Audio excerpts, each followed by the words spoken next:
Okay, we're going to take a quick tour of the cleanup operation. And here's the first tree that snapped off.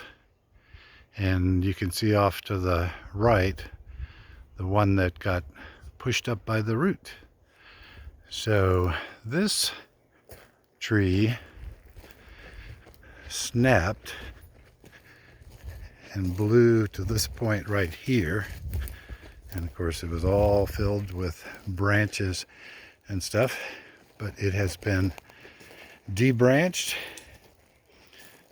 cut into a number of pieces, and we'll finish it up when I get a new chain for my saw.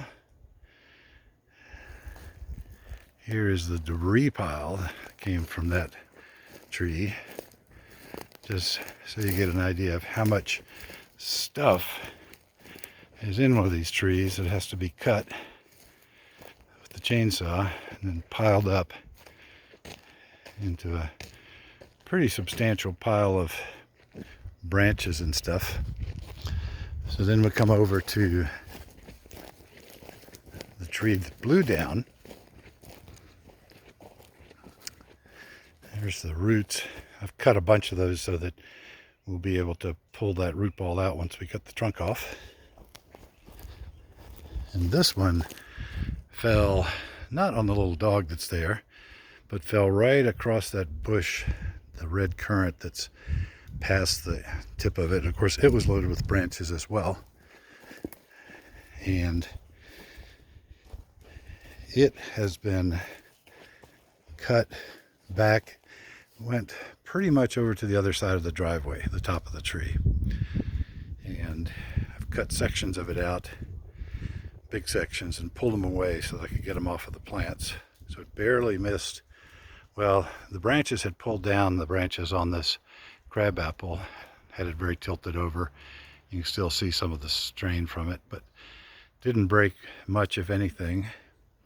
And then it came down right on top of a bunch of protective fences that were here, with a bunch of penstemon that got smashed down and some buckwheat.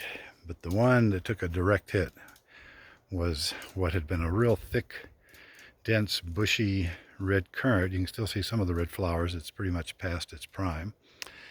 But with a fair amount of work, I was able to pull the log off, pull the cage from around it, prune it out, and it's going to be just fine. It's probably actually in better shape now that it got some pruning.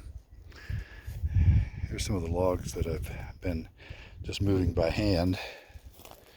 Pretty tough, actually, but I flip them over and keep one end on the ground. Here's our currant. Look, it's in good shape. You can see a bunch of debris still up on the porch. Here's another one of those logs I cut off. Now you can see how nice and clean the driveway is. That's because all of the debris from this tree, other than the big trunks, of course, got hauled down here, and got another pretty good sized debris pile here. Just goes on out, and then I dragged a couple of the bigger pieces down here. So that's what was done with the cleanup operation. And with moving a few more logs after I get my new chain for the chainsaw, I'll be back to good as new.